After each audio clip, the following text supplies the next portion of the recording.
بسم الله الرحمن الرحيم. السلام عليكم ورحمة الله وبركاته. Waalaikumsalam warahmatullahi wabarakatuh.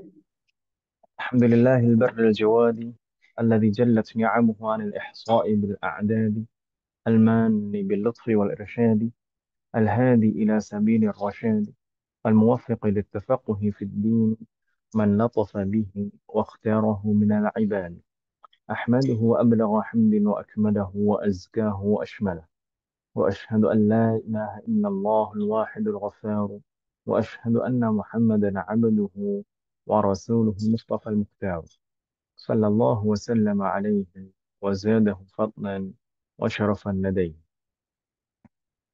الحمد لله، في هذه الليلة المباركة بالتوفيق والعون من الله تعالى نستطيع أن نلتقي مرة أخرى في مجلسنا هذا، في مجلس المدارسة الذي ندرس فيه العلوم الواجبة على كل مسلم، أو علوم فرض عين.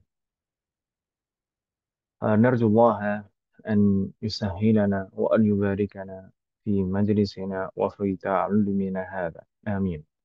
وفقنا الله جميعا. أهلا وسهلا untuk umat sekalian yang hadirah malam hari ini. Alhamdulillah, dengan taufik dari Allah kita masih bisa menghadiri majelis kita ini.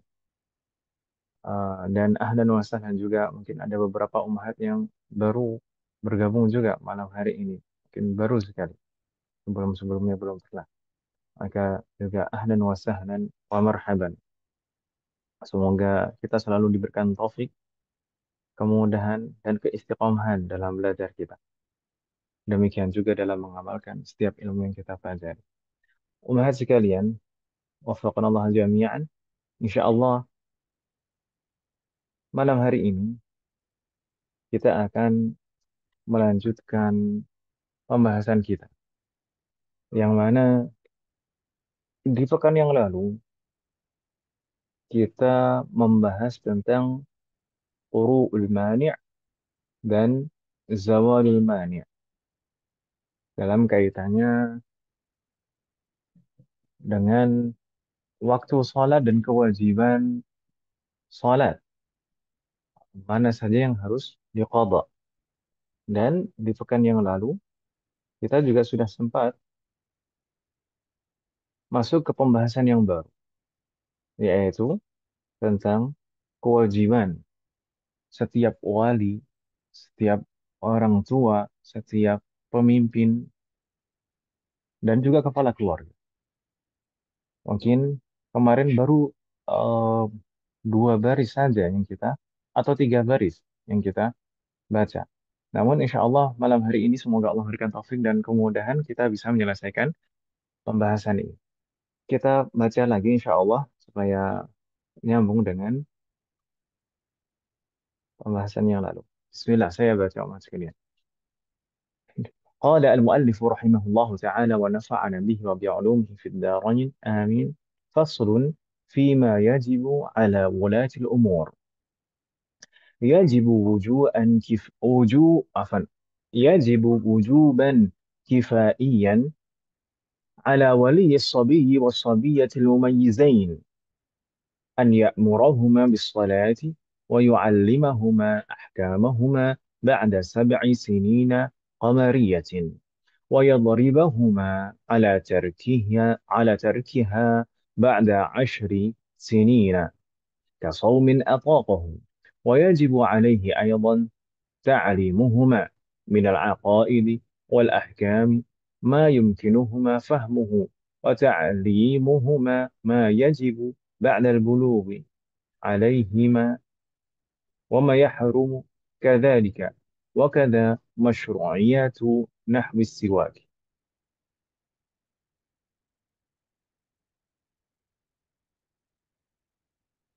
ثم قال: ويجب على ولاة الأمر، أي الخليفة، عفوا،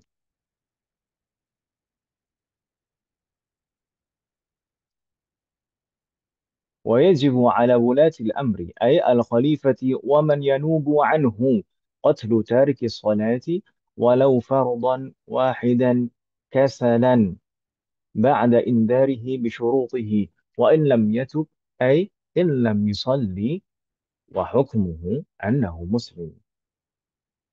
وفي الأخير قال: ويجب على كل مسلم أمر أهله أي زوجته وأهل بيته ومحارمه بها أي الصلاة وقهرهم على فعلها إن قصروا وتعليمهم أركانها وشروطها ومبطلاتها وكذلك كل من قدر عليه من غيره.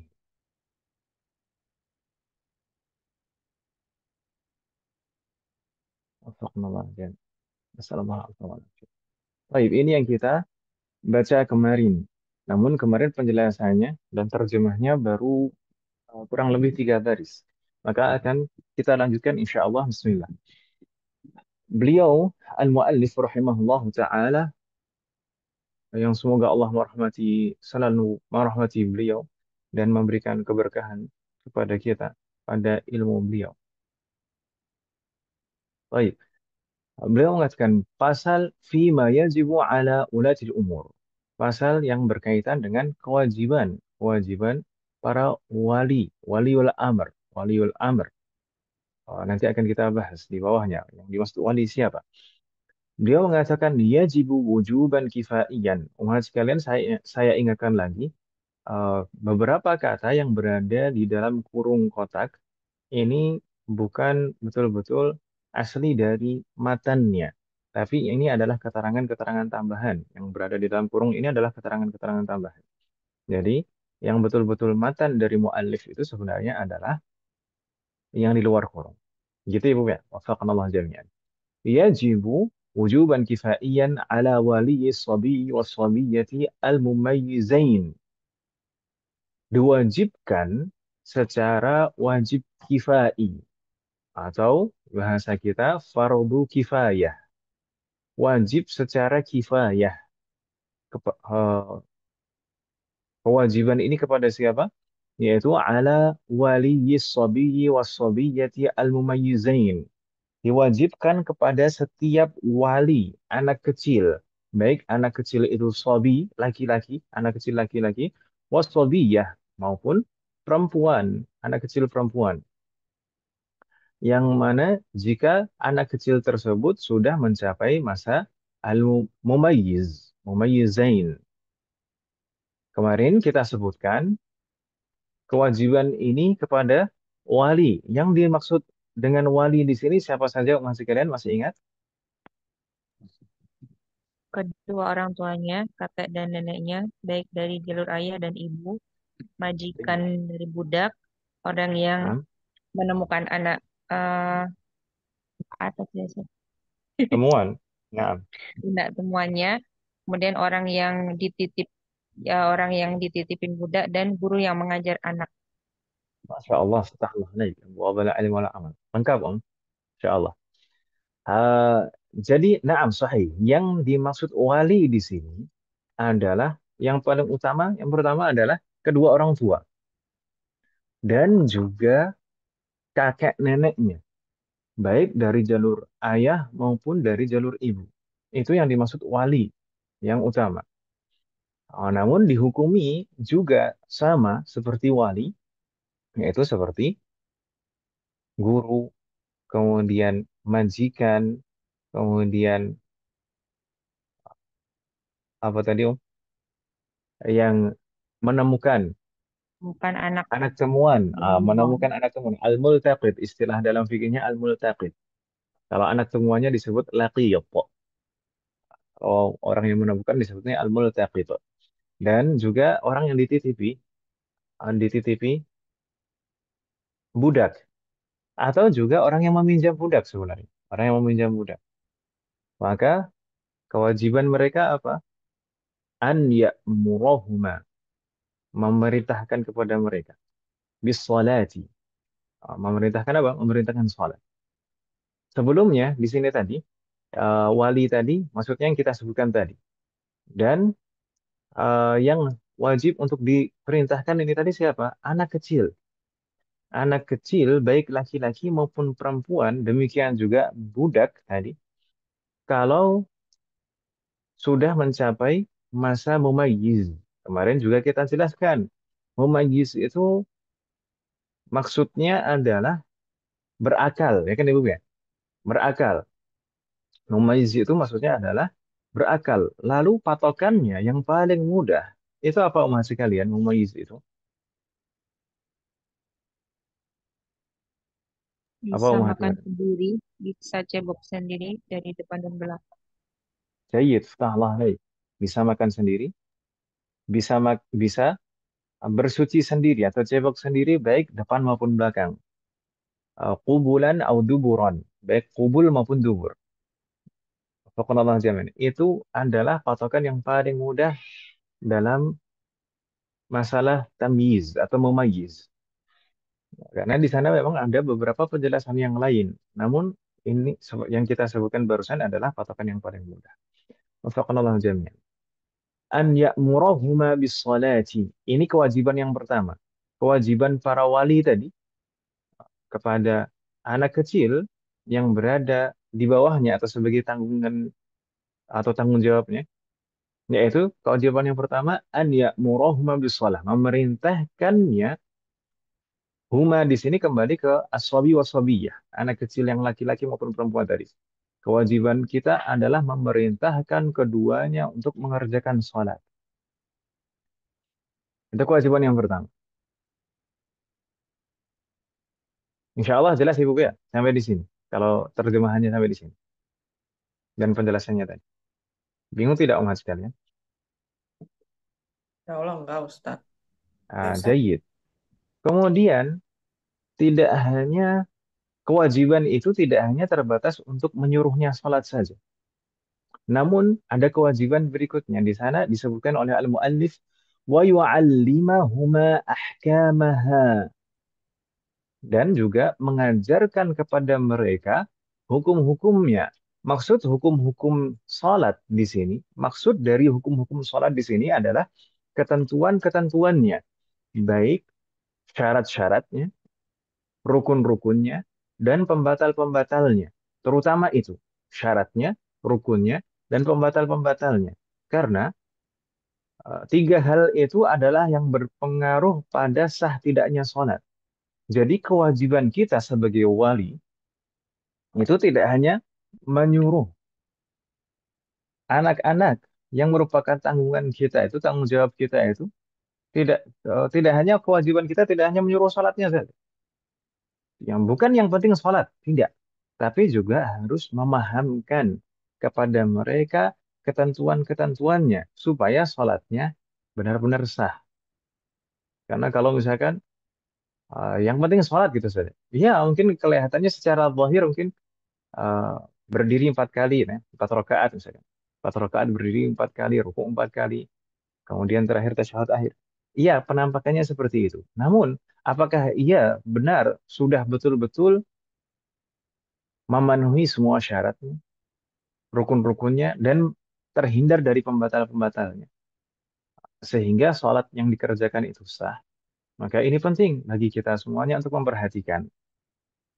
Sebenarnya yang paling pertama itu kita dulu. Kita sholat kita dulu. Kita perhatikan apakah sholat kita itu betul-betul sudah sesuai dengan ketentuan-ketentuannya. Jadi kita yang harus belajar dulu sebenarnya. Entah gimana kita bisa mengajarkan kepada anak-anak kita kalau misalkan kita sendiri tidak paham, ya kan Ibu Ben? Semoga Allah memberikan taufik kepada kita semuanya. Jadi misalkan syarat-syarat dari sholat itu apa saja? Misalkan syarat yang tidak bersambung dengan sholat atau syarat-syarat yang bersambung secara langsung dengan sholat. Kemudian rukun-rukunnya, rukun-rukun enam, para ulama mungkin berbeda dalam menghitung rukun sholat mungkin. Tapi sebenarnya hakikatnya sama. Misalkan kita ambil yang paling mudah dan paling banyak diikuti ulama-ulama akhir, misalkan 13, misalkan. Jumlah rukun sholat itu 13. Mudah ini, nggak terlalu banyak. Karena ada juga yang menyebutkan sampai 19.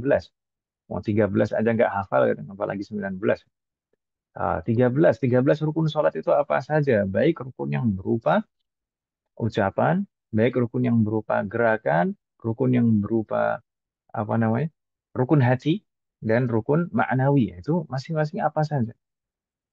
Lalu ketentuannya bagaimana masing-masing setiap rukun itu. Faqanallah jami'an. Kemudian pembatal-pembatalnya juga. Kita harus paham supaya betul-betul yakin sholat kita selamat dari pembatal-pembatal sehingga sholat kita sah. Faqanallah jami'an. Termasuk syarat sholat. Misalkan wudhu juga. Ketentuan wudhu seperti apa, bagaimana. Jadi tidak hanya yang penting sholat. Misalkan kita suruh anak kita sholat. Sholat. Yang bukan berarti sholat itu yang penting sholat saja. Kita arahkan dulu. Wudhu. Wudhu dulu. Wudhunya yang benar. Membasuhnya yang benar. Semua area wajah itu wajib dibasuh. Kemudian tangannya sampai atas siku. Kemudian kakinya juga sampai atas mata kaki. Seperti itu. Atau harus betul-betul terbasuh semua secara rata. Kemudian setelah itu kemudian menutup auratnya. Betul-betul aurat, batasan aurat yang mana saja yang harus ditutup. Kemudian harus suci pakaian dari najis. Kemudian juga badannya harus suci dari najis. Kemudian tempatnya juga harus suci dari najis. Kemudian menghadap kiblat. Kemudian juga kita jelaskan juga waktu-waktu sholat. Ini sudah masuk masuk waktu sholat atau belum? Kalau sudah, berarti kita uh, ini sudah waktunya mengerjakan sholat. Itu semuanya adalah kewajiban kita sebagai wali untuk menjelaskan dan menyuruh anak-anak kita, menjelaskan dan menyuruh anak-anak kita. Ini terkait dengan sholat. Ini baru terkait dengan sholat saja. Wafaqqanallahu jami'an. Semoga Allah memberikan taufik bagi kita semua. Dan kemarin kita, uh, baik, kita lanjutkan dulu sebelum kita ulas yang ya'muru tadi. Tayyib, sebenarnya umat sekalian, ketentuan wajib di sini tidak hanya ketika anak itu memayyiz, tapi ada ketentuan yang lain, yaitu ba'da sab'i sinin.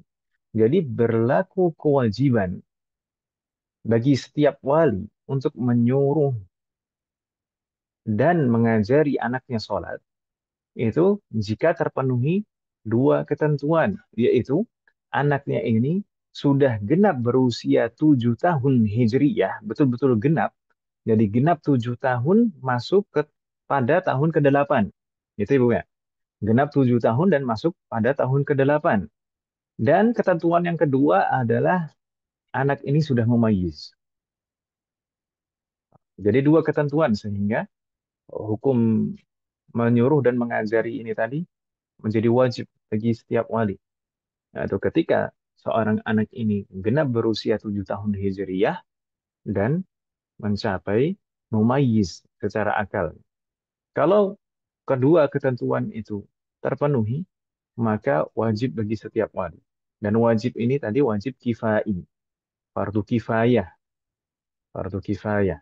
Maksudnya fardu kifayah kemarin, kalau misalkan sudah ada yang menyuruhnya, maka gugur kewajiban bagi yang lain.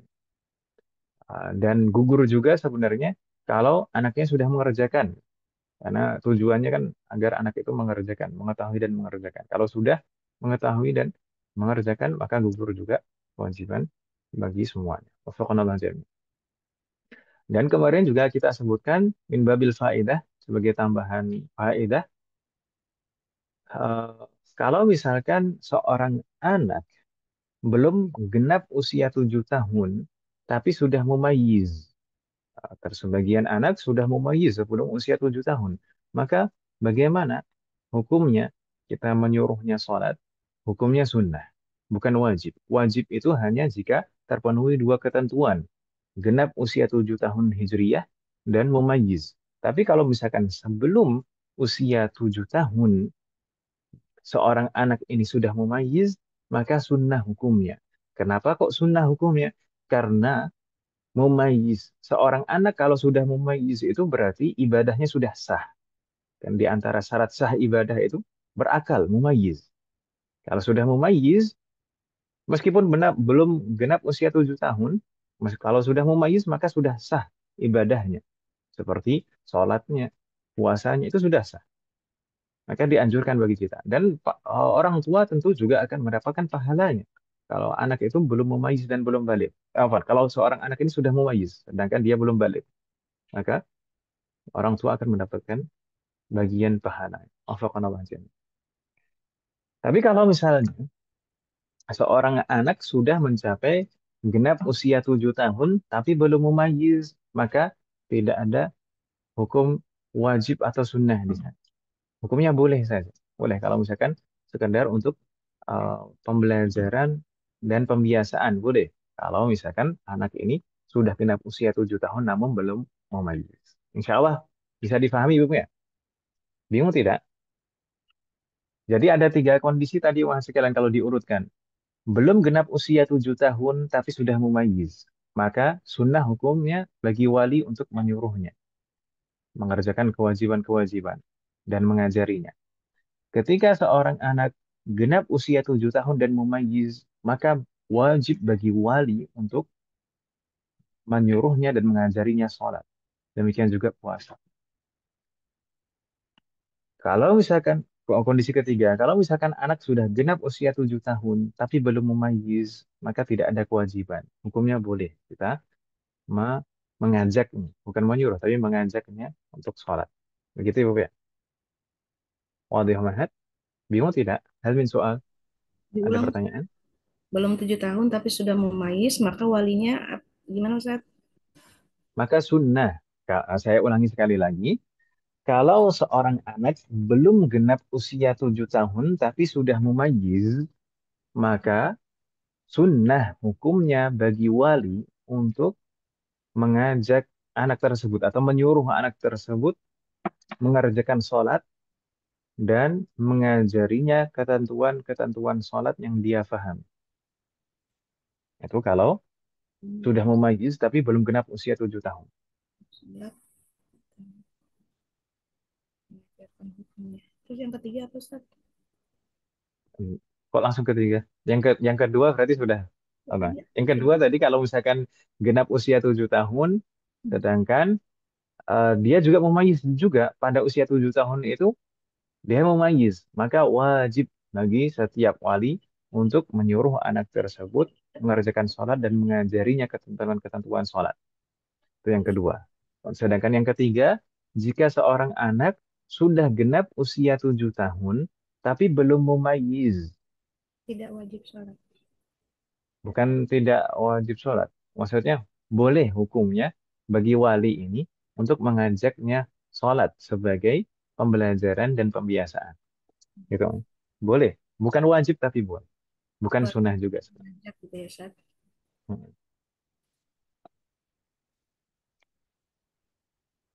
Karena kalau belum memayyiz, meskipun sudah genap usia 7 tahun, kalau belum memayyiz itu tidak sah ibadahnya, Ibu sekalian. Tapi kalau sekedar sebagai pembiasaan dan pembelajaran, maka tidak masalah. Begitu ya, Bu ya? Dan bukan disuruh tapi diajak. Sirwahnya bukan disuruh tapi diajak. Karena kalau disuruh kan dia nggak sah ibadah. Ya, tapi diajak sebagai bentuk pembelajaran saja dan pembiasaan. Kalau dari segi hukumnya Itu Ibu. berarti tidak wajib gitu kan Ustaz ya? Nah, tidak tidak wajib, tidak sunnah juga. Tapi tetap di sana tentu ada pahala mengajarkan pada anak itu tetap ada pahala. Saya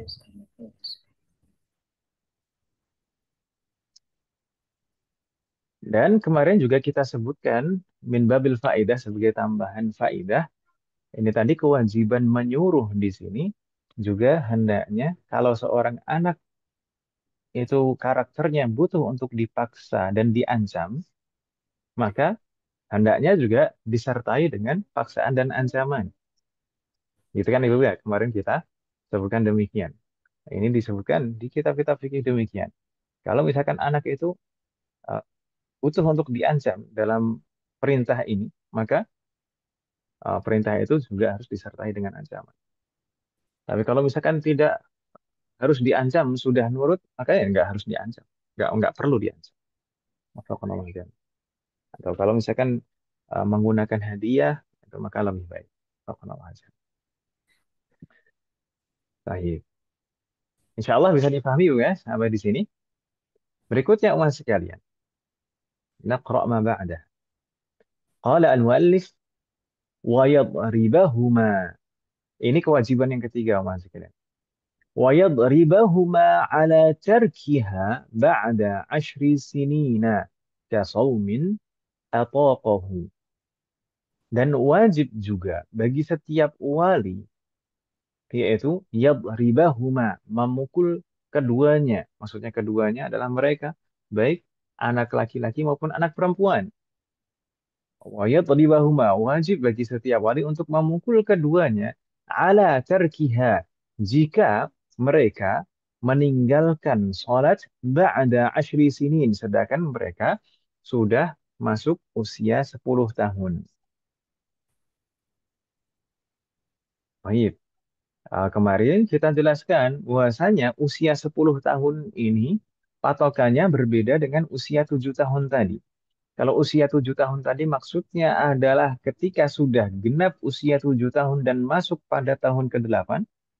Sedangkan maksud 10 tahun di sini adalah ketika genap usia 9 tahun dan masuk pada tahun ke-10. Tentu di sini masih juga hitungannya adalah tahun Hijriyah, bukan tahun Masehi. Gitu Ibu ya. Jadi kalau seorang anak genap usia 9 tahun dan masuk pada tahun ke-10, sedangkan anak tersebut enggan untuk menunaikan sholat, enggan untuk mengerjakan sholat, maka kewajiban bagi seorang wali adalah memukul. Subhanallah azim. Namun, umat sekalian kita kemarin juga sebutkan terkait dengan hak memukul di sini tidak berlaku bagi guru. Berlaku bagi wali-wali yang lain, tapi tidak berlaku bagi seorang guru kecuali diizinkan oleh walinya atau orang tuanya untuk memukul anaknya. Subhanallah jamnya. Dan pukulan di sini tidak dibatasi dengan jumlah, sebagaimana pendapat uh, yang mu'tamad di dalam madhab. Jadi tidak dibatasi jumlah, tidak karena sebagian ada yang mengatakan pukulannya ini dibatasi 3 saja. Uh, nah, tapi uh, berdasarkan mu'tamad madhab, pukulan ini tidak terbatas. Yang penting sampai anak tersebut mengerjakan sholat. Namun perlu digarisbawahi juga, pukulan di sini selalu para ulama menyebutkan ad-darbu huna darbun ghairu mubarrih, yaitu pukulan yang tidak menciderai. Pukulan yang tidak sampai menciderai anak tersebut. Tentu harus diperhatikan alat yang digunakan untuk memukul dan bagian-bagian yang dipukul. Faqallahu a'lam. Baik. Dan beliau menyebutkan di sini kasaumin atau kohu. Beliau menyebutkan persamaan perbandingan amalan yang lain yang hukumnya sama. Seperti salat, yaitu puasa Ramadan. Puasa Ramadan itu juga termasuk rukun Islam yang wajib dikerjakan oleh Muslim yang memenuhi syarat.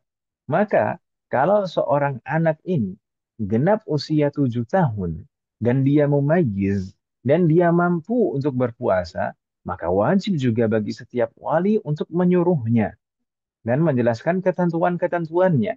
Dan kalau seorang anak masuk pada usia 10 tahun, sedangkan dia enggan untuk berpuasa, sedangkan dia mampu, maka uh, kewajibannya adalah dipukul. Wajib untuk dipukul. Dan kewajiban di sini tetap tadi kewajibannya adalah wajib kifai. Jadi tadi menyuruh tadi dan mengajarkan tadi adalah wajib kifai, fardu kifayah. Memukulnya di sini juga fardu kifayah. Gitu ya, Bu ya. Wafakanallah jami. Dan kemarin juga kita sebutkan kenapa sih kok batasannya itu genap 9 tahun. Genap 9 tahun dan masuk pada tahun ke-10. Karena usia genap 9 tahun itu adalah batas paling cepat biasanya seorang anak itu balik. batas paling atau kebanyakan anak itu balik di usia itu, atau batas paling cepat balik itu di usia itu, baik anak laki-laki maupun perempuan. Jadi kalau eh, misalkan anak kecil keluar darah sebelum usia 9 tahun itu biasanya bukan darah haid. Entah itu karena cedera atau yang lain, atau karena sakit. Astagfirullahaladzim. Eh, Begitu Ibu ya. Kemudian kalau ditanya dalilnya apa, dasarnya apa ini? Kenapa kok kita harus menyuruh anak-anak kita di usia 7 tahun dan mengajarinya dan memukul mereka kalau mereka enggan di usia 10 tahun? Ini berdasarkan hadis yang diriwayatkan oleh Abu Dawud yang berbunyi muru auladakum bis salati wa hum abna'u sab'i sinin wadribuhum 'alaiha wa hum abna'u 10 sinin wa farriqu bainahum fil madaji'. Perintahkanlah anak-anak kalian untuk mengerjakan sholat di saat mereka genap usia 7 tahun dan pukullah mereka jika enggan menunaikannya saat mereka berusia 10 tahun. Wafarriqu bainahum fil madaji'. Dan di usia 10 tahun itu hendaknya dipisahkan tidurnya, tempat tidurnya. Subhanallah. Bingung tidak mas sekalian? Hal min soal?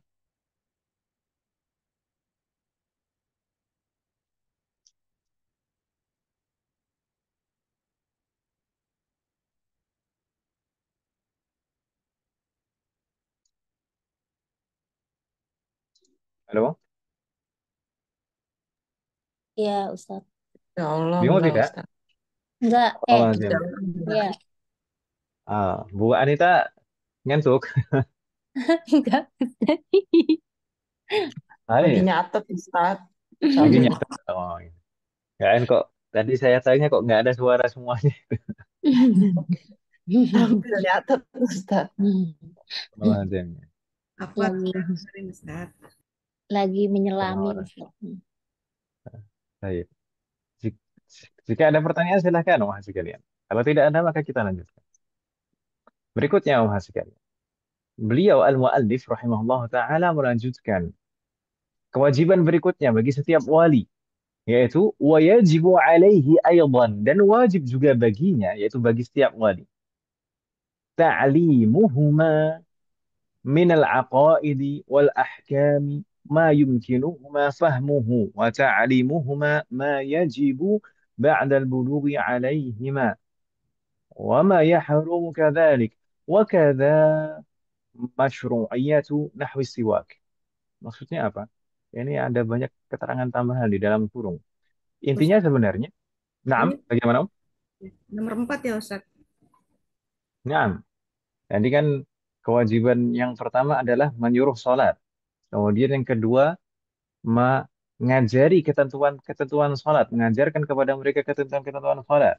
Kemudian yang ketiga tadi apa? Memukul mereka di usia 10 tahun jika mereka tidak mau mengerjakannya atau enggan melaksanakannya.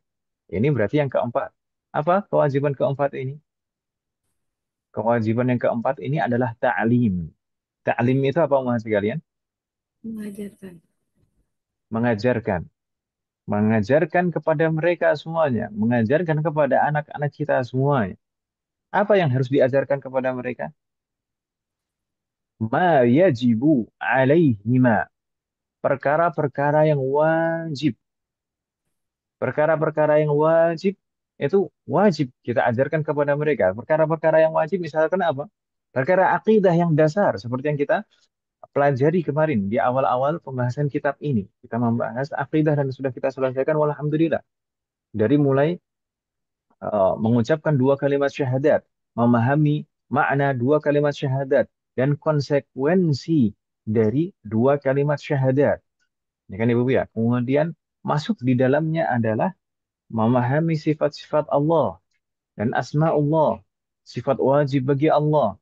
Kemudian juga masuk juga di dalamnya adalah kewajiban mengimani as-sam'iyat, perkara-perkara yang gaib yang disampaikan oleh Rasulullah kepada kita. Kemudian wajib juga termasuk perkara akidah adalah menjaga keislaman dan keimanan kita dari pembatal-pembatal keimanan. Maka itu adalah perkara-perkara akidah yang harus kita tanamkan kepada anak-anak kita. Dan sebenarnya menanamkan akidah kepada anak kita itu terkadang tidak bisa juga seperti kita mengajarkan kepada orang dewasa dengan pembelajaran uh, rinciannya demikian demikian demikian nggak bisa. Terkadang itu harus ada stimulasi seperti cerita, kemudian kisah-kisah, teladan-teladan, kemudian dijelaskan hikmahnya di balik itu, bahwasanya Allah itu maha kuasa, misalkan seperti itu. Allah itu maha menentukan takdir, Allah itu maha memberi rezeki, misalkan seperti itu, dan seterusnya. Itu harus kita tanamkan kepada anak-anak kita sejak dini. Ini perkara akidah yang paling pertama. Dan tidak hanya perkara akidah yang wajib kita ajarkan. Nah, terkadang ada sebagian saudara-saudara kita Muslim itu salah paham terkait dengan pengajaran syariat Islam baik kepada anak-anak maupun dewasa. Sebagian salah paham yang harus ditekankan dan diajarkan itu hanya akidah saja. Iya, sahih, akidah itu harus ditanamkan, diajarkan, dan ditegaskan. Namun, kewajiban itu tidak hanya akidah, tapi juga al-ahkam disebutkan oleh yang memberikan keterangan di sini. Wajibu alaihi aydan ta'limuhuma minal aqaidi wal ahkam. Yang wajib diajarkan apa? Akidah dan hukum-hukum. Hukum-hukum di sini maksudnya apa? Hukum-hukum terkait dengan fikih, amalan, amalan-amalan. Jadi harus kita ajarkan yang wajib-wajib itu apa? Yang harus dikerjakan, misalkan sholat, kemudian kan puasa, kemudian nanti ya, kalau dewasa misalkan ada kewajiban zakat juga, misalkan zakat fitrah kalau misalkan di akhir Ramadan, nah, di awal Syawal itu ada kewajiban zakat dan ditunaikan oleh kepala keluarga. Nah, seterusnya atau singkatnya rukun Islam lah, singkatnya rukun Islam. Faqanallah aja. Itu maka wajib juga kita ajarkan. Eh, ma yumkinuhuma fahmuhu. Jadi selama perkara-perkara itu mungkin untuk mereka paham. Jadi menjelaskan kepada anak-anak itu sesuai dengan kadar pemahaman mereka. Gitu ya Bapak ya. Dan bertahap, biasanya bertahap. Jadi nggak bisa langsung ah, dari awal sampai akhir misalnya. Dalam satu kali pertemuan pembahasan sholat misalkan. Jangankan anak kecil, orang dewasa saja kita membahas sholat itu dari mulai syarat-syaratnya sampai pembatal-pembatalnya dan rukun-rukunnya itu nggak bisa satu kali pertemuan. Maka harus dengan bertahap, sedikit demi sedikit. Makanya harus sabar mengajari anak-anak kita itu dari kecil, dari usia dini. Misalkan meskipun mereka terkadang itu misalkan belum usia 7 tahun, ya kita ajari wudhu, nggak ada salahnya. Wudhu itu yang wajib apa saja, yang harus dikerjakan bagaimana, tata caranya bagaimana, cara membasuhnya bagaimana. Bahkan kadang belum genap usia 5 tahun nggak masalah diajari, oh ini berwudu sebelum sholat harus wudu. Nah, kita kita sebagai umat Islam kita punya kewajiban untuk sholat dalam satu hari ada 5 waktu, 5 kali sholat.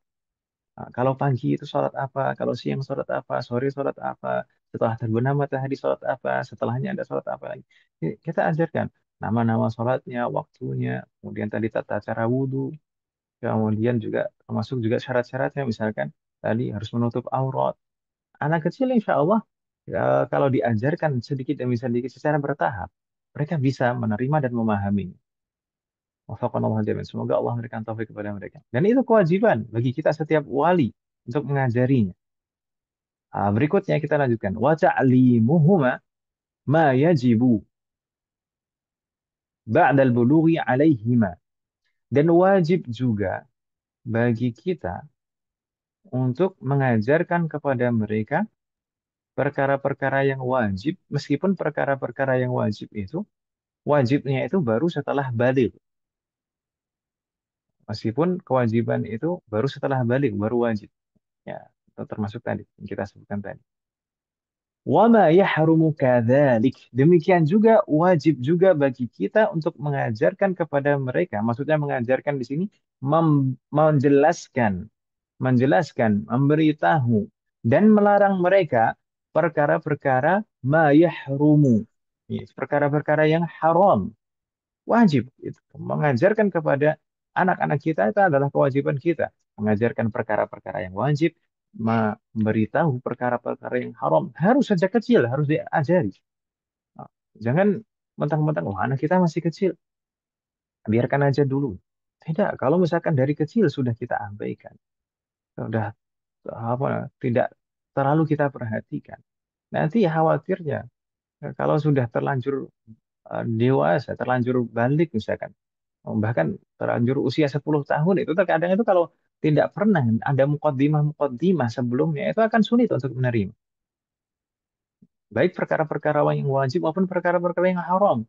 Kita harus kalau yang haram ya, kalau yang tidak benar harus kita sampai pernah saya sampaikan.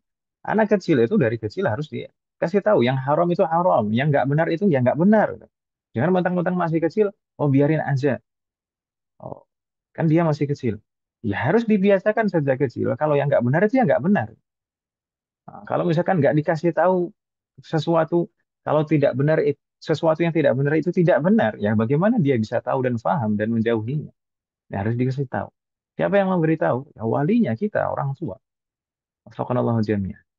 Dan di sini beliau lanjutkan wa kadza masyru'iyatu nahwi siwak. Maksudnya apa? Keterangan terakhir ini.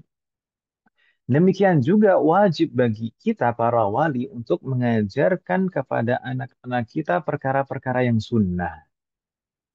Perkara-perkara yang sunnah juga wajib. Jadi intinya ringkasnya umat sekalian, wajib bagi setiap wali untuk mengajari anak-anaknya syariat Islam. Semua syariat Islam, baik perkara-perkara yang wajib, perkara-perkara yang sunnah, dan perkara-perkara yang haram. Jika suatu perkara itu hukumnya wajib, maka wajib juga hukumnya mengajarinya. Jika perkara itu sunnah, maka sunnah bagi walinya untuk mengajarinya. Perkara-perkara sunnah tersebut seperti siwak di sini disebutkan wa kadza masyru'iyatu nahwi siwak. Maksudnya perkara-perkara yang sunnah seperti siwak, bersiwak gitu kan. Faqanallahu jami'an. Perkara-perkara sunnah misalkan salat qabliyah, salat ba'diyah seperti itu. Puasa-puasa sunnah, ini ada puasa sunnah misalkan Senin Kamis. Puasa Syawal misalkan seperti itu. Kita ajari anak-anak kita. Sedangkan wajib juga untuk menjelaskan dan melarang perkara-perkara yang haram. Jadi kalau perkara yang wajib, wajib bagi kita menyuruhnya dan mengajarinya. Kemudian perkara-perkara yang sunnah, sunnah bagi kita untuk mengajarinya. Sedangkan perkara-perkara yang haram, wajib bagi kita menjelaskannya dan melarang. Begitu Ibu ya. Bingung tidak umat sekalian? Ada soal? Enggak, Ustaz. Baik. Min babil faidah di sini al-mu'allif nampaknya tidak menyebutkan, tapi di syarah dari kitab ini dan di kitab-kitab fikih yang lain biasanya disebutkan keterangan tambahan. Saya ingin menukilkan saja biar eh, lebih yakin gitu Mas sekalian. Saya ingin menukilkan penjelasannya dari Syekh Ibrahim Al-Baijuri. Beliau mengatakan wa'alam أنه يجب على الآباء والأمهات على سبيل فرض الكفاية تعليم أولادهم الطهارة والصلاة وسائر الشرائع. Ketahuilah bahwasanya wajib bagi setiap ayah dan setiap ibu ala sabili fardil kifayah. Dan kewajiban ini adalah wajib kifai, fardu kifayah. Apa kewajibannya? Ta'limu auladihim, mengajari anak-anaknya taharah, salat, wasaira asyara'i, dan semua syariat Islam. Mengajarinya jika dia mampu, jika orang tua ini mampu untuk mengajarinya. Maksudnya mampu di sini, maksudnya dia adalah orang yang tahu, faham, alim dalam perkara ini. maka wajib bagi kedua orang tua tersebut untuk mengajarinya sendiri. Tapi kalau misalkan tidak mampu bagaimana? Dilanjutkan oleh Syekh Ali Ibrahim Al-Baijuri, wa mu'natu ta'limihim fi amwalihim in kana lahum mal. Ini maksudnya kalau misalkan orang tua tidak bisa mengajarinya sendiri, maka wajib membiayai membiayai anak tersebut untuk bisa belajar. Tapi biaya ini ditanggung siapa? Beliau menjelaskan wa mu'natu ta'alimihim, dan biaya pengajaran mereka ini fi amwalihim in kana lahum mal. Diambil dari harta anak-anak tersebut jika anak-anak tersebut memiliki harta. Mungkin misalnya anak tersebut memiliki harta warisan, misalkan seperti itu. Maka bisa diambil dari harta warisan tersebut untuk pengajarannya. Itu Ibu ya. Jadi belajar syariat Islam, belajar taharah, belajar salat, belajar puasa, dan semua syariat Islam yang lain. Wafaqanallahu jami'an. Tapi kalau misalkan anak tersebut tidak punya harta, bagaimana? Nggak punya misalkan warisan, misalkan bagaimana? Tidak punya harta wasiat atau warisan. Fa'in lam yakun, jika anak tersebut tidak punya harta, fa fi mali abaihim, maka biaya pendidikannya, biaya pengajarannya itu ditanggung oleh ayahnya. Fa'in lam yakun. Tapi kalau misalkan ayahnya nggak punya juga, nggak sanggup membiayai juga, fafi mali ummahatihim, maka biaya pendidikannya itu diambil dari harta ibunya, ditanggung ibunya. Fa'in lam yakun. Tapi kalau misalkan ibunya juga tidak punya harta untuk membiayai pendidikan anaknya, fafi baitil mal, maka ditanggung baitul mal. Baitul mal muntazam, baitul mal yang eh, apa namanya? Baitul mal yang terorganisir dan resmi gitu ya. Sebenarnya baitul mal itu dari pemerintah sebenarnya. Sayangnya di negara kita tidak ada baitul mal yang resmi dari pemerintah. Nggak tahu, ada nggak, Om? Basnas itu resmi dari pemerintah tidak? Tapi Basnas itu hanya zakat dan sedekah saja, gitu. Tidak betul-betul mewakili baitul mal secara menyeluruh. Intinya di sini kalau misalkan kedua orang tuanya tidak punya harta sama sekali, maka di dalam syariat Islam ketentuannya pembelajaran atau pengajaran pendidikan anak ini biayanya ditanggung Baitul Mal. Fa'in lam yakun, tapi misalkan Baitul Mal itu sedang tidak ada harta, maka bagaimana? Fa'ala aghniya'il muslimin. Maka itu menjadi tanggung jawab orang-orang kaya umat Islam. Umat Islam pasti ada yang kaya, nggak mungkin nggak ada umat Islam yang mempunyai harta lebih. Kalau misalkan uh, orang, kalau jadi begini, Om Hasik, inilah salah satu mungkin uh, yang memberatkan orang kaya, bukan memberatkan, yang menjadi tanggung jawab orang kaya. Jadi kalau misalkan ada anak muslim atau muslimah, anak kecil muslim atau muslimah, kemudian orang tuanya tidak sanggup membiayainya, baik ayahnya maupun ibunya tidak sanggup mengajarinya dan tidak sanggup membiayainya untuk belajar syariat Islam. Maka itu menjadi tanggung jawab orang-orang kaya muslim. Menjadi tanggung jawab orang-orang kaya muslim. Maka Allah jami'an. Semoga Allah memberikan taufik kepada kita semua.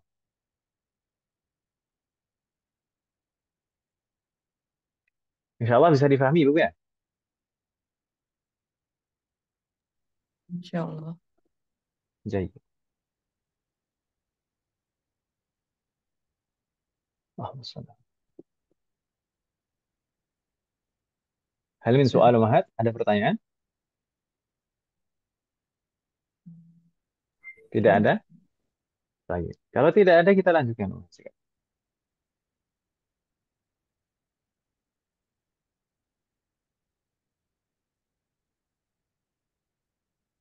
Dan nanti sebenarnya terkait dengan kepala keluarga juga, kepala keluarga itu wajib mengajari bukan hanya anak-anak, tapi juga setiap yang menjadi tanggungannya, termasuk istri-istri. Wafaqqanallahu jami'an. Kita lanjutkan terlebih dahulu secara berurutan sesuai yang Sebutkan oleh al-muallif. Wafaqanallah jami'an. Beliau melanjutkan, wa yajibu ala wulatil amri ay al-khalifati wa man yanubu anhu qatlu tarikis salati walau fardan wahidan kasalan ba'da indharihi bisyurutihi in lam yatub ay in lam yusalli wa hukmuhu annahu muslim. Ini pembahasan yang baru Mas sekalian. Kalau tadi itu kewajiban setiap wali, ya kan Ibu ya? Kalau di sini di paragraf yang baru ini adalah kewajiban pemimpin atau yang mewakili pemimpin. Makanya beliau menyebutkan wa yajibu ala wulatil amr. Wajib bagi setiap waliul amr. Wulah itu jamak dari wali. Wulatul amr maksudnya adalah pemimpin atau siapapun yang mewakili pemimpin. Misalkan instansi-instansi yang ditunjuk oleh pemimpin untuk memegang tanggung jawab ini. Tapi mungkin di Indonesia nggak ada yang uh, instansi khusus menangani masalah ini. Semoga Allah memberikan taufik dan memperbaiki negara kita. Beliau menyebutkan wa yajibu ala wulatil amr dan di sana ada tambahan keterangan di dalam kurung. Maksudnya wulatul amr di sini adalah al-khalifah wa man yanubu anhu. Yaitu setiap pemimpin negara atau yang mewakilinya. Apa kewajiban setiap pemerintah, setiap pemimpin negara atau yang mewakilinya? Yaitu qatlu tarikis shalah. Membunuh setiap orang yang meninggalkan sholat. Kasalan karena malas, bukan karena mengingkari kewajibannya, bukan karena mengingkari bahwasanya sholat itu wajib. Wafaqanallah jami'an. Kewajibannya apa tadi Mas sekalian? Membunuh setiap orang yang meninggalkan sholat karena kasalan, karena malas. Mas. In lam yatub, jika dia tidak bertaubat setelah diingatkan. Jika dia tidak bertobat setelah diingatkan. Meskipun wa hukmuhu muslim. Meskipun dia tetap dihukumi muslim. Baik, kita jelaskan Mas sekalian. Terjemahnya insya Allah tidak bingung Ibu ya. Yang barusan saya terjemahkan sebenarnya hanya matannya saja, keterangan-keterangannya tidak saya terjemahkan. Jadi wajib bagi setiap pemimpin untuk membunuh orang yang meninggalkan atau setiap orang yang meninggalkan sholat karena malas jika dia tidak bertaubat setelah diingatkan. Dan kalau misalkan dia terbunuh, maka tetap, maksudnya kalau dia sudah dibunuh, itu setelah dibunuh, dia tetap dihukumi sebagai muslim. Kita jelaskan, Mas sekalian. Ini tadi maksudnya waliul amr sudah kita jelaskan tadi, yaitu pemimpin suatu negara atau yang mewakilinya. Wafaqanallahu jami'an. Umat sekalian, orang yang meninggalkan sholat, tarikus sholat, itu ada dua macam. Ada tarikus sholat yang dihukumi fasik, fasik, fasik di sini berarti masih muslim, tidak sampai kafir. Ada orang yang meninggalkan sholat, tarikus sholat itu dihukumi fasik, yaitu orang yang meninggalkannya karena malas, bukan karena mengingkari hukum wajibnya. Namun, yang kedua, eh, ada orang yang meninggalkan sholat, yaitu tarikus sholat, yang dihukumi kafir. Jika dia meninggalkan sholat karena dia mengingkari hukum wajibnya sholat tersebut. Sebagaimana kita bahas di dalam pembahasan akidah sebelumnya, bahwasanya jika yang termasuk pembatal keislaman, yang termasuk sebab kemurtadan adalah jika seseorang wal'iyadzubillah mengingkari hukum perkara-perkara yang disepakati oleh semua umat Islam. Termasuk hukum yang disepakati oleh semua umat Islam adalah hukum sholat 5 waktu. Itu hukumnya wajib. Ini ijma' semua umat muslim mengatakan sholat 5 waktu itu hukumnya wajib. Maka kalau misalkan mengingkari hukum wajib tersebut, maka orang ini sudah batal keislaman. Itu ya, dihukumi kafir, murtad. Wala'iyadzubillah. Jadi ada dua macam orang yang meninggalkan sholat tadi ibu sekalian ya. Ada fasik dan ada kafir. Wadih umahat. Lalu umahat sekalian, yang dibahas oleh al-muallif di sini adalah tariku as-sholati kasalan. Berarti yang pertama atau yang kedua? Pertama, Yang Fasik. pertama. Yang fasik tadi ibu sekalian. Yang meninggalkan sholat karena malas. Bukan karena mengingkari hukum wajibnya. Dia tetap meyakini bahwasanya hukum sholat 5 waktu ini wajib, tapi dia malas saja. Baik. Dan di sini meninggalkan sholat di sini disebutkan ada keterangan di dalam kurung di sana walau fardhan wahidan, meskipun hanya satu sholat saja. Maksudnya dibunuh di sini tidak harus dia menunggu dia meninggalkan 5 waktu sholat, tidak. Kalau dia meninggalkan satu sholat saja, maka dibunuh.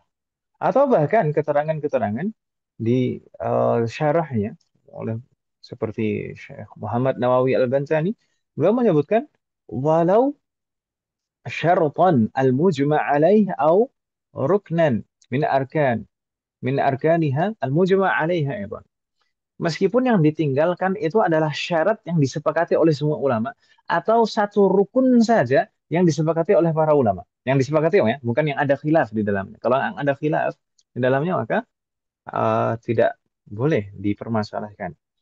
Tapi kalau misalkan sesuatu hal yang disepakati dalam sholat, termasuk misalkan rukunnya atau syaratnya, kalau orang ini meninggalkan satu syarat yang disepakati atau satu rukun yang disepakati karena malas, maka kewajiban seorang pemimpin adalah sebenarnya membunuh di sini ada mukaddimahnya. Kewajiban membunuh di sini ada mukaddimahnya. Makanya di sana ada keterangan tambahan di dalam kurung ba'da indarihi bisyurutihi. Setelah diperingatkan. Setelah diperingatkan. Maksudnya diperintahkan untuk sholat. Sholatlah. Jangan ditinggalkan sholat. Tapi tunaikanlah sholat. Diperingatkan dulu. Jadi enggak yang penting baru ninggalin sholat kemudian langsung dibunuh begitu saja. Tidak. Harus diperingatkan dulu. Harus disuruh sholat dulu. Kalau seandainya orang tersebut mau mendengarkan peringatan dan menunaikan sholat, maka tidak dibunuh. Tidak boleh dibunuh. Fakunallah jami'an. Bisyurutihi, dengan ketentuan-ketentuannya itu tadi, dengan syarat-syaratnya, ketentuan-ketentuannya. Misalkan bagaimana? Orang tersebut dibunuh jika betul-betul tidak mendengarkan peringatan sampai habis semua waktu sholat tersebut. Maksudnya semua waktu sholat tersebut, kita kemarin sempat menyebutkan saat membahas waktu-waktu sholat, bahwasanya para ulama itu membagi waktu sholat. Ada yang membaginya menjadi 7, ada yang membaginya menjadi 6. Dan eh, waktu-waktu sholat itu ada yang disebut dengan waktun doruri. Waktun doruri adalah waktu yang dibolehkan untuk jamak takhir. Jadi misalkan waktu zuhur itu ada waktu doruri, yaitu waktu sholat asar dalam jamak takhir. Jadi waktu sholat asar itu adalah waktu doruri untuk sholat zuhur. Kalau jamak takhir. Demikian juga eh, sholat maghrib. Dia mempunyai waktu doruri yaitu waktu sholat isya jika jamak takhir. Jadi kalau misalnya seseorang meninggalkan sholat zuhur, maka setelah diperingatkan dan dia tidak melaksanakan peringatan tersebut, tidak mau melaksanakan sholat, maka dia tidak dibunuh kecuali setelah terbenam matahari. Setelah habis waktu sholat asar, baru dibunuh. Berbeda dengan sholat asar, sedangkan sholat asar itu tidak punya waktu doruri. Dia nggak bisa dijamak dengan waktu maghrib. Maka kalau dia meninggalkan sholat asar, kapan habisnya waktu sholat asar? Waktu terbenam matahari juga. Kalau sholat maghrib, kalau seandainya billah seseorang meninggalkan sholat maghrib, maka dia tidak dibunuh. Kecuali kalau sudah terbit fajar. Karena waktu Isya itu adalah waktu doruri untuk sholat maghrib. Bisa dijamak di waktu Isya. Sholat Isya kapan habisnya? Ya waktu terbit fajar juga. Sholat subuh kapan habisnya? Saat terbit matahari. Yaitu batasan-batasan pelaksanaannya. Begitu Ibu ya. Mudah-mudahan tidak bingung Mas Sekali.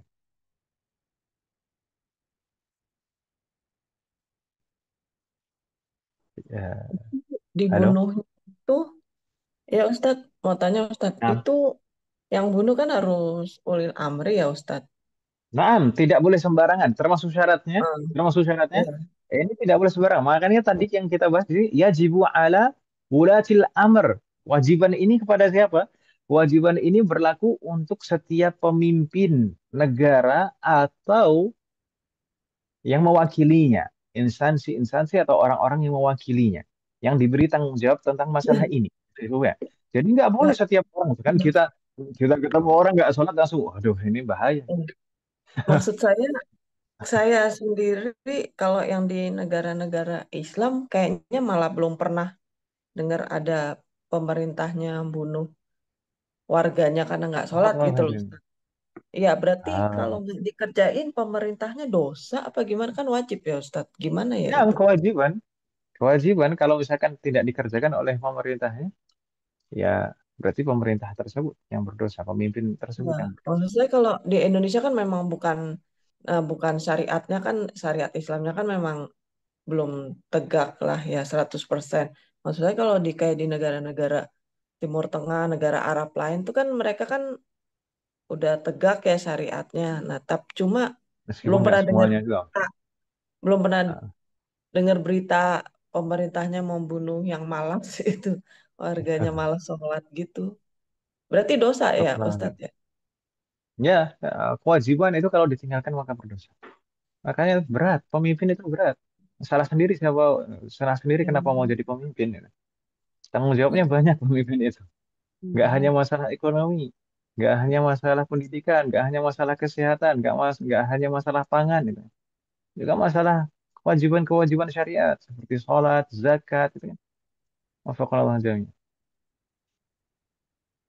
Ya itu Lanjut. istilahnya kan kayak yang negara-negara Arab itu aja kan mereka syariat tegak mereka nggak jalanin ya.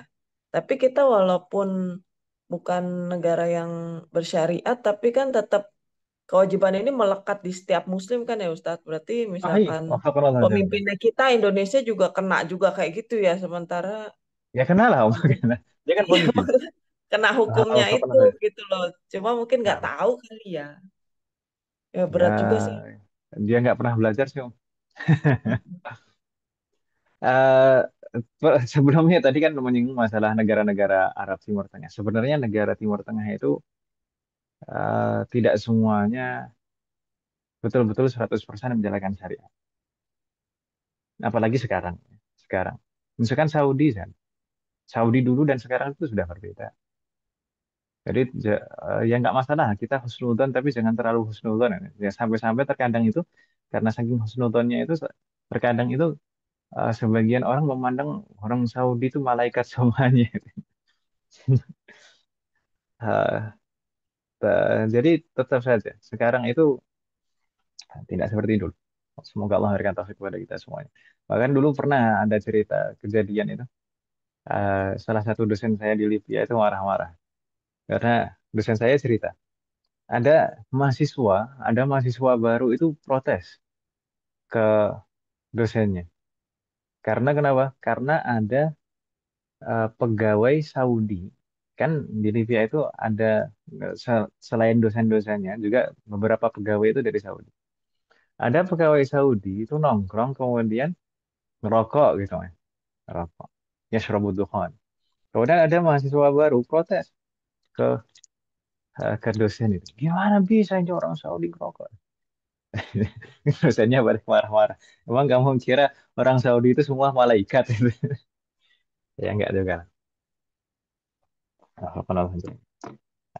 Termasuk juga yang ya sama saja sebenarnya di mana-mana sama. Semoga Allah memberikan taufik pada kita semua. Dan kebanyakan pemimpin zaman sekarang juga, kebanyakan pemimpin-pemimpin negara zaman sekarang memang tidak memperhatikan masalah-masalah seperti ini. Entah itu memang sengaja tidak memperhatikan atau memang tidak tahu. Tidak tahu, maka kewajibannya adalah mencari tahu. Karena dia kalau misalkan dihukumi al-udhru bil jahli nggak masuk. Ya nggak ada udur jahil di situ karena dia bisa belajar, ada kesempatan untuk belajar. Wafaqqanallahu jami'an. Nah, itulah berat menjadi pemimpin itu berat. Makanya nggak mudah. Meskipun ya, banyak orang yang pengen jadi pemimpin, ya kan Ibu ya. Sebenarnya menjadi pemimpin itu berat tanggung jawab. Wala'ayyuh. Semoga Allah memberikan taufik kepada. Amin. In lam yatub. Ini tadi ketentuan. Termasuk ketentuannya adalah jika dia setelah diperingatkan tetap tidak bertobat, tidak melaksanakan sholat. In lam yusalli. Keterangan maksudnya lam yatub adalah lam yusalli. Wa hukmuhu annahu muslim. Tadi sempat kita singgung. Jadi tetap dia dihukumi muslim. Meskipun ketika sudah dibunuh sekalipun, misalkan dipenggal misalnya, cara membunuhnya, dia tetap muslim, dihukumi muslim. Maksudnya dihukumi muslim itu bagaimana? Ketika seorang yang dihukum mati ini dihukumi muslim, maka tetap harus diperlakukan seperti jenazahnya orang muslim. Wajib dimandikan, wajib dikafani, wajib disolati, dan dikuburkan di pemakaman umat Islam. Gitu Ibu ya. Berbeda kalau misalkan dianggap kafir, maka kan tidak wajib, bahkan haram untuk disolati. Ya kan Ibu ya? Sebagaimana kita pernah sebutkan dan bahas sebelum. Wafaqanallah jami'an. Maka di sini tetap dianggap sebagai muslim. Lalu apa fungsinya hukuman ini tadi, hukuman had had dibunuh ini tadi? Para ulama menjelaskan hukuman had atau dibunuh ini tadi fungsinya adalah sebagai kafarah, sebagai penggugur dosanya. Maksudnya penggugur dosa bagaimana? Kalau sudah dihukum had dibunuh di dunia, maka dia tidak akan dimintai pertanggungjawaban lagi di akhirat kelak. Karena berdasarkan sabda Rasulullah SAW, al-hududu kaffarah. Setiap had, setiap hukuman had itu dianggap sebagai kafarah, penggugur dosa. Wafaqan Allah jami'an. Begitu Ibu ya. Ini maksudnya wa hukmuhu muslim. Dia dihukumi sebagai muslim. Bingung tidak Mas sekalian?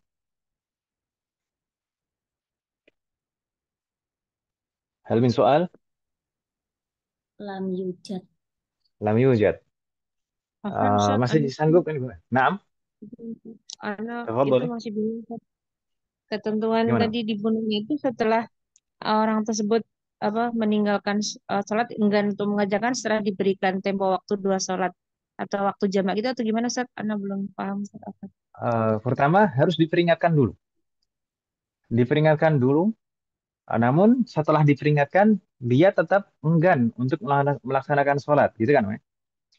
Dan pelaksanaan had atau hukum bunuh itu tadi adalah ketika setelah habis seluruh waktu sholat tersebut, termasuk juga waktu doruri. Waktu doruri itu tidak semua sholat memiliki waktu doruri. Jadi bukan maksudnya 2 waktu sholat, bukan. Waktu doruri itu adalah waktu yang bisa digunakan untuk jamak takhir. Berarti kalau zuhur bisa di jamak takhir di waktu asar. Berarti kalau pelaksanaannya, kalau misalkan seseorang meninggalkan sholat zuhur, kapan pelaksanaan hadnya? Ketika sudah habis waktu sholat asar. Karena waktu sholat asar itu adalah waktu doruri untuk waktu sholat zuhur. Boleh dijamak di waktu sholat asar, kan Ibu ya? Berarti waktu terbenam matahari itu baru dilaksanakan had. Demikian juga sholat maghrib. Sholat maghrib. Kalau seseorang meninggalkan sholat maghrib, maka kapan dilaksanakan hadnya? Ketika sudah terbit fajar. Itu baru boleh dilaksanakan had.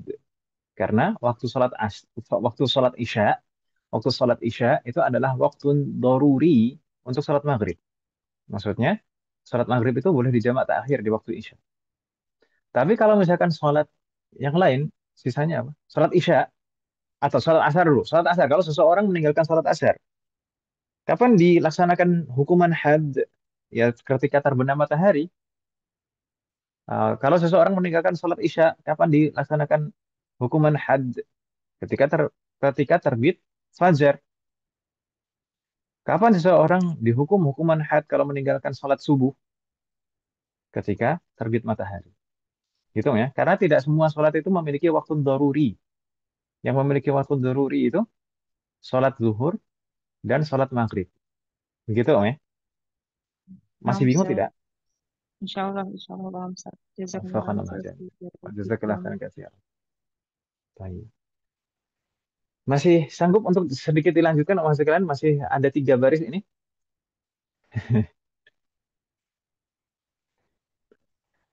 Halo? Iya, Ustaz. Ya, Ustaz. Bismillah. Tiga Uh, baris, 15 menit. ini 3 baris, kita percepat, Mas sekalian. Ini kewajiban kepala keluarga. Jadi pembahasan baru lagi. Kalau paragraf yang pertama tadi, kewajiban setiap wali. Paragraf yang kedua adalah kewajiban pemimpin dan yang mewakilinya. Terus paragraf yang ketiga ini adalah kewajiban setiap kepala keluarga. Naqra qaul al-muallif rahimahullah taala. Wa yajibu ala kulli muslimin. Wajib bagi setiap muslim amru ahlihi, menyuruh keluarganya. Menyuruh keluarganya. Maksudnya keluarganya di sini adalah istrinya dan anak-anaknya dan yang menjadi tanggungannya. Termasuk kalau misalkan ada saudara perempuannya yang menjadi tanggungannya, misalkan seperti itu.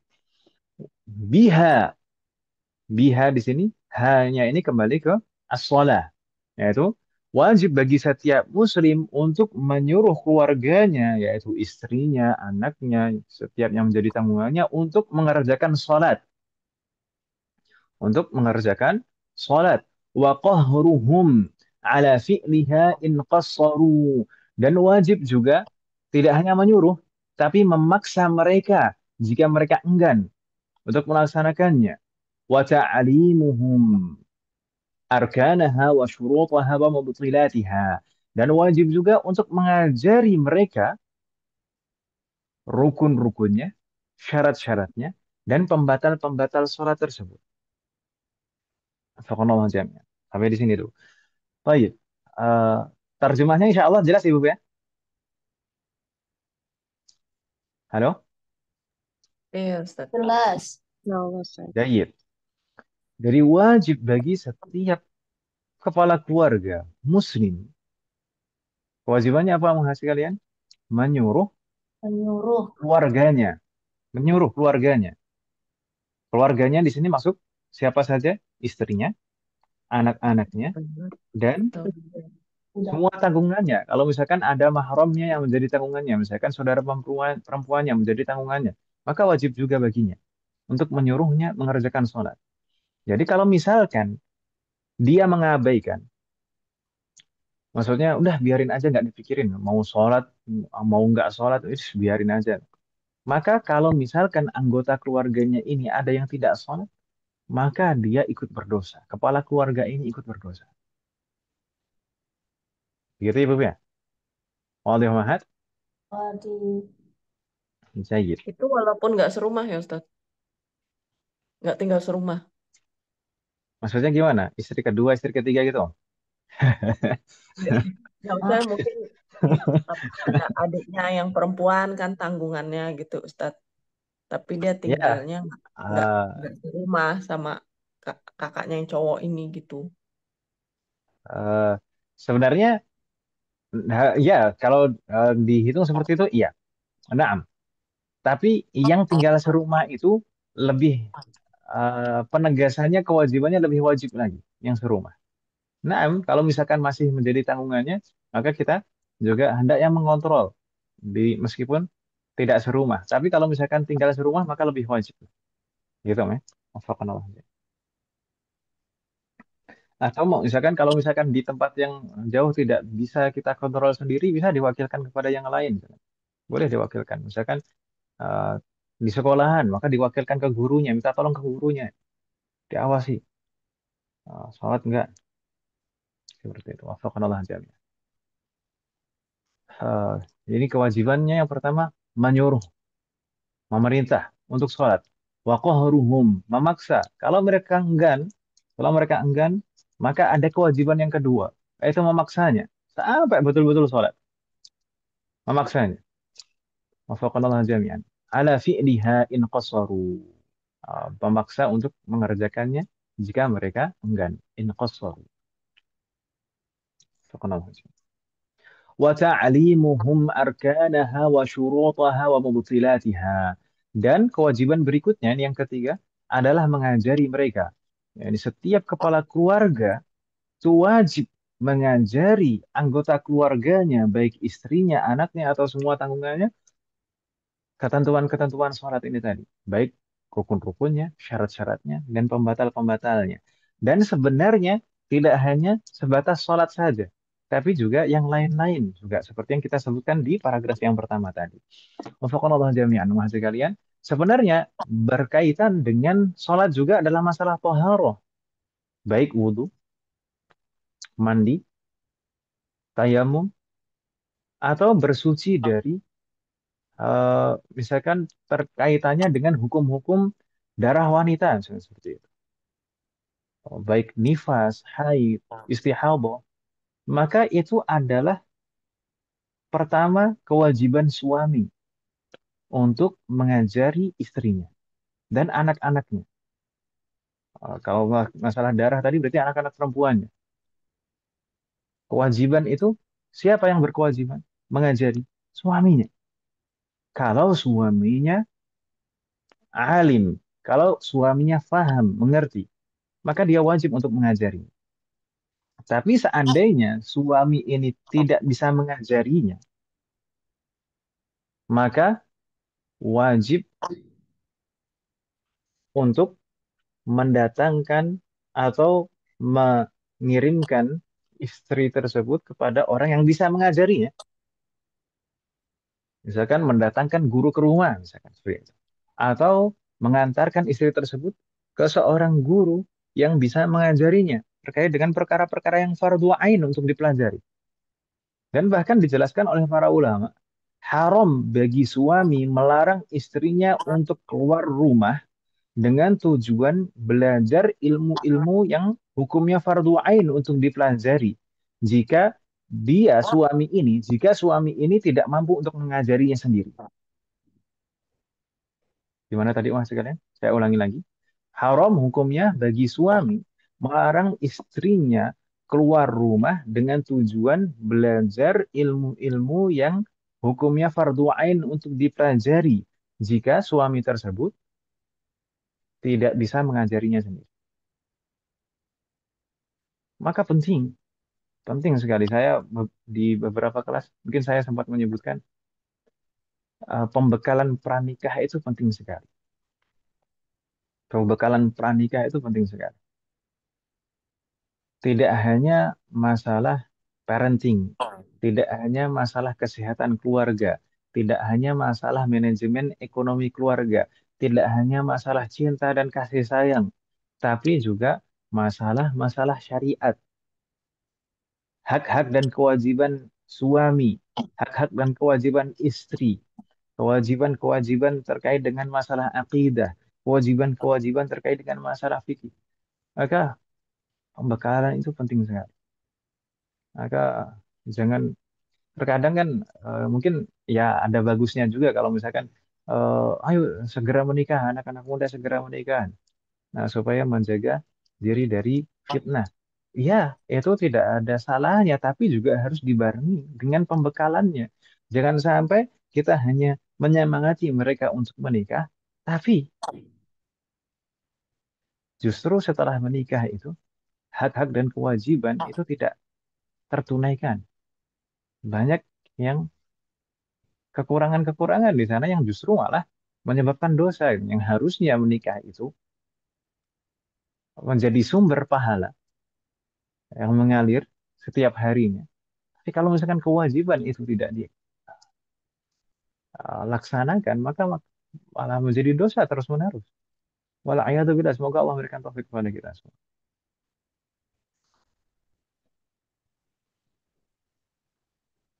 Begitu Ibu ya? Subhanallah aja. Eh, kok diam semuanya mas sekalian? Halo soal. لا يوجد أستاذ. Ayo ya. Nah, jadi. Dan terakhir di sana, ini jumlah yang terakhir, kalimat terakhir. Wa kadza kullu man qadira alaihi min ghairihim. Demikian juga wajib bagi setiap muslim untuk tadi pertama memerintahkan sholat, memaksanya jika enggan, dan mengajarinya ketentuan-ketentuannya bagi siapapun, baik bahkan meskipun bukan keluarganya sekalipun, wajib jika dia mampu untuk memerintahkannya, memaksanya, dan mengajarinya. Bingung tidak maksud saya? Jadi jumlah yang terakhir ini atau kalimat yang terakhir ini maksudnya adalah kewajiban itu tidak hanya terbatas untuk keluarganya saja, tapi untuk setiap orang, setiap muslim yang lain, kalau dia mampu untuk memerintahkannya, memaksanya, dan mengajarinya, maka dia wajib melaksanakan itu bagi setiap muslim, tidak hanya keluarganya saja. Semoga Allah berikan taufik kepada kita semua. Dan semoga ini termasuk kita belajar di sini, di majelis ini juga, semoga ini juga termasuk menunaikan kewajiban saya uh, dan diterima oleh Allah Subhanahu wa taala.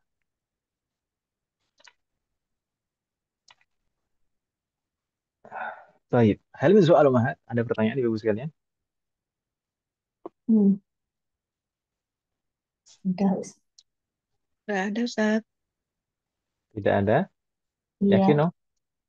Ini kadang-kadang ibu-ibu itu memendam memendam memendam pertanyaan.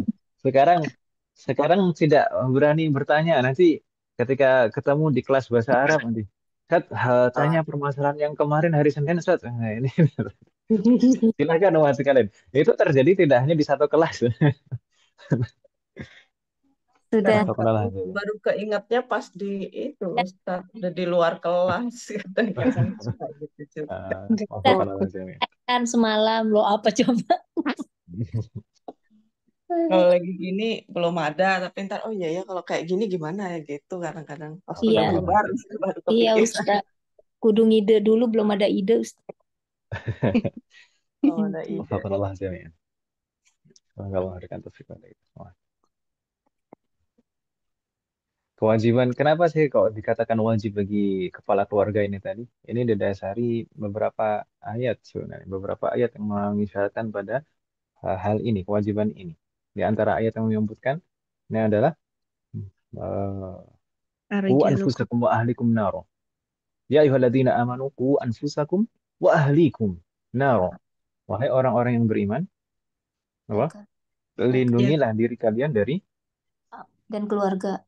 dan keluargamu ah, dari api dan neraka. keluarga kalian. Qu anfusakum, lindungilah diri kalian wa ahlikum dan keluarga kalian Api neraka. dari api neraka. Jadi bukan bukan apa kepala keluarga itu tidak mikirin diri sendiri. Kepala keluarga tanggung jawabnya itu memikirkan keselamatan seluruh anggota keluarganya, tidak hanya di dunia saja, tapi di akhirat juga. Keselamatan dunia akhiratnya menjadi tanggung jawab kepala keluarga. Subhanallah. Ya, pemimpin akan diminta. Dan juga misalkan Arijalu qawwamuna 'alan nisa juga ya, Ustaz ya. rijal qawwamuna 'alan nisa. Kalau pemimpin kan harus tahu. Subhanallah. Baik. Atau wa'mur ahlaka bis shalah itu juga. Wa'mur ahlaka bis shalah dan perintahkanlah ke, Kalau ke anggota keluarga kamu kalian untuk untuk sholat, mendirikan salat. Wa'mur ahlaka bis salati wastabir. iya berat. Kalau tidak ada Sudah. pertanyaan, mungkin kita cukupkan masih kalian. Mungkin setelah ini kita bisa muhasabah, introspeksi diri dan berusaha untuk memperbaiki diri kita dan keluarga kita. Semoga Allah selalu memberikan taufik kepada kita semuanya, keluarga kita dan anak keturunan kita. Ya Ustaz. Amin. Betul-betul tidak ada pertanyaan ini mas sekalian. Kalau tidak ada pertanyaan, maka kita cobakan. Nah Ustaz. Wafaqanallah jami'an. Semoga apa yang kita bahas dan pelajari malam hari ini bermanfaat dan barokah. Semoga Amin. Allah selalu memberikan taufik kepada kita semuanya agar kita bisa mengamalkan setiap ilmu yang kita pelajari. Semoga Allah selalu memberikan kemudahan, kesabaran, keberkahan, keistiqomahan, serta keikhlasan dalam proses belajar kita. Semoga Allah selalu memberikan taufik dan hidayah kepada kita semuanya, demikian juga kepada orang-orang yang kita sayangi. Semoga Allah selalu melindungi kita semuanya dan juga orang-orang yang kita sayangi dimanapun berada. Jika di antara kita ada yang sakit, atau kerabat kita, atau keluarga kita ada yang sakit, semoga segera diberi kesembuhan oleh Allah Subhanahu wa Ta'ala. Masuk beberapa ummahat di sini ada yang belum bisa hadir, ini karena Basrokah kurang masih sehat. sakit. Nah, masih sakit. Nah, semoga yang sakit di antara kita Urina semoga masih safar. semoga segera diberi kesembuhan oleh Allah Subhanahu wa Ta'ala. Semoga Allah menjadikan kita semuanya termasuk hamba-Nya yang soleh dan solehah dan bertakwa kepadanya. Semoga Allah menjadikan keluarga kita dan anak keturunan kita termasuk hamba-Nya yang soleh dan solehah dan bertakwa kepadanya. Dan semoga terlahir dari mereka generasi ulama. Semoga Allah mengumpulkan kita bersama dengan keluarga kita dan anak keturunan kita di surga Firdaus kelak. Amin. Semoga Allah selalu melindungi negara kita dan memperbaiki kondisi negara kita. Semoga Allah memberikan pemimpin yang terbaik untuk negara kita dan memperbaiki pemimpin-pemimpin kita. Semoga Allah mengampuni semua dosa-dosa kita, baik yang lalu maupun yang akan datang, baik yang sembunyi-sembunyi maupun terang-terangan, baik yang kita sadari maupun tidak kita sadari. Semoga Allah mengampuni semua dosa-dosa kita dan menerima semua amal ibadah kita.